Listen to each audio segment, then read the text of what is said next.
Hello my dear student, welcome to all of you. इस video में बात करने वाले हैं what is the difference between stress and pressure. दोनों का यूनिट सेम होता है। दोनों को जनरली हम फोर्स अपॉन एरिया कहते हैं। इस वजह से हमें कंफ्यूजन होता है कि दोनों में डिफरेंस क्या है। हम बहुत इजी वे में समझेंगे कि दोनों का डिफरेंस है क्या। सबसे पहले बेसिकली आप ये जानते हैं कि जब भी किसी बॉडी पे फोर्स अप्लाई होता है, जो फोर्स के कारण स्ट्रेस डेवलप होता है या तो प्रेशर डेवलप होता है या तो दोनों डेवलप होते हैं। उसका रीजन क्या है? स्ट्रेस और फोर्स के प्रेशर के पीछे फोर्स। ठीक है, दोनों फोर्स के कारण ही प्रोड्यूस हो रहा है। बट जनरली हम देखते हैं जो हमारा इलास्टिक सॉलिड मटेरियल है, जैसे कि स्टील का एग्जांपल ले लीजिए। स्टील की बॉडी है, वहां पे कोई एक्सटर्नल फोर्स अप्लाई हुआ तो फोर्स के कारण क्या होगा, हमारी टेंडेंसी क्या होती है, वो फोर्स बॉडी को डिफॉर्म करना चाहेगा क्योंकि वो इलास्टिक डिफॉर्मेबल बॉडी है। ठीक है, तो उस डिफॉर्मेशन के अगेंस्ट में जो इंटरनल रेजिस्टेंस फोर्स डेवलप होती है इंटरनली, ठीक है, वही internal resistance force per unit area क्या कहलाती है? स्ट्रेस कहलाती है। ठीक है, यही जब हम प्रेशर की बात करें तो प्रेशर क्या होता है? जनरली फ्लूइड के कारण होता है। जैसे कि सबसे अच्छा एग्जांपल हम देना चाहेंगे थिन सिलेंडर का। जैसे आपके घर में एलपीजी सिलेंडर होता है। एलपीजी सिलेंडर के अंदर क्या है? फ्लूइड है। एलपीजी जो गैस है वो क्या है? एक फ्लूइड है। ठीक है, अब वो फ्लूइड क्या कर रहा है? फोर्स लगा रहा है। जो आपका सिलेंडर है उस पर फोर्स लगा रहा है। ठीक है, एक्सटर्नल फोर्स अप्लाई हो रहा है।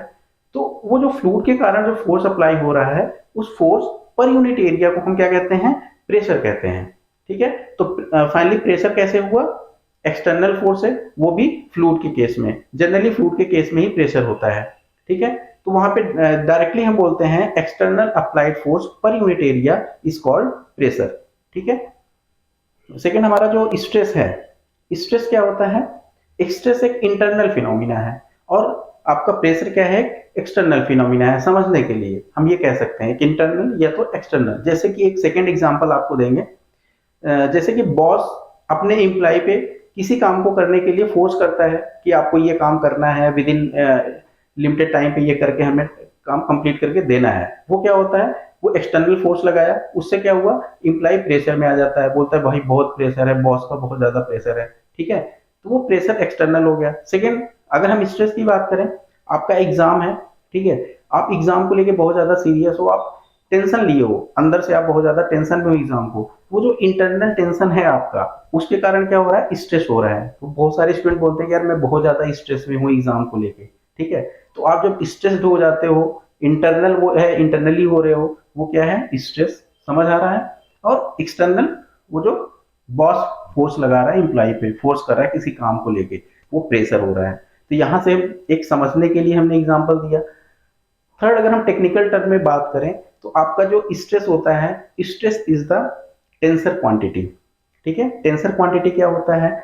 जैसे कि स्केलर क्वांटिटी में क्या होता है? सिर्फ मैग्नीट्यूड होता है, ओनली मैग्नीट्यूड। जब हम वेक्टर क्वांटिटी की बात करते हैं, then it has magnitude as well as direction. ठीक है, सिमिलरली जब हम टेंसर की बात करते हैं तो tensor has a magnitude, direction and plane. ठीक है, तो हमारा जो प्रेशर होता है, pressure is a scalar quantity. Pressure को डिफाइन करने के लिए सिर्फ मैग्नीट्यूड ही सफिशियंट है। ठीक है, तो ये स्ट्रेस और प्रेशर का डिफरेंस हो गया टेक्निकल टर्म में। और यहाँ पे एक चीज आपको बताना चाहते हैं, सबसे मोस्ट इंपॉर्टेंट, जो आपका प्रेशर है, जब किसी बॉडी में, जैसे एलपीजी सिलेंडर में प्रेशर लगा, उस प्रेशर के कारण उस बॉडी पे हुप स्ट्रेस जनरेट होता है। आप सिलेंडर में पढ़े होंगे, ये जो हुप स्ट्रेस जनरेट हो रहा है, कैसे हो रहा है? प्रेशर के कारण हो रहा है, वो जो फ्लूइड प्रेशर लगा रहा है। ठीक है, तो हम फाइनली ये कह सकते हैं कि stress will develop due to pressure.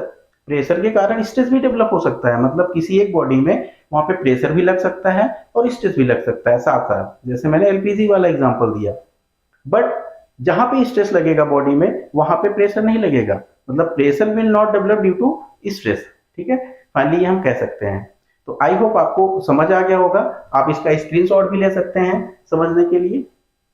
ठीक है, और लास्ट पॉइंट, हाँ लास्ट पॉइंट एक चीज ये है, स्ट्रेस क्या होता है? स्ट्रेस आपका टेंसाइल हो सकता है, कॉम्प्रेसिव हो सकता है और शियर हो सकता है। टाइप ऑफ स्ट्रेस में हमने देखा है। बट आपका प्रेशर क्या हो सकता है? Pressure is always compressive. ठीक है, प्रेशर ऑलवेज कॉम्प्रेसिव होता है, वो भी जो आपकी बॉडी होती है वहां पे कंप्रेशन फोर्स ही लगाता है। ठीक है, कंप्रेशन नेचर का होता है। ठीक है, आई होप आपको समझ आया होगा। अगर कहीं पे भी कोई कंफ्यूजन है आप कमेंट सेक्शन में पूछ सकते हैं। Thank you for watching.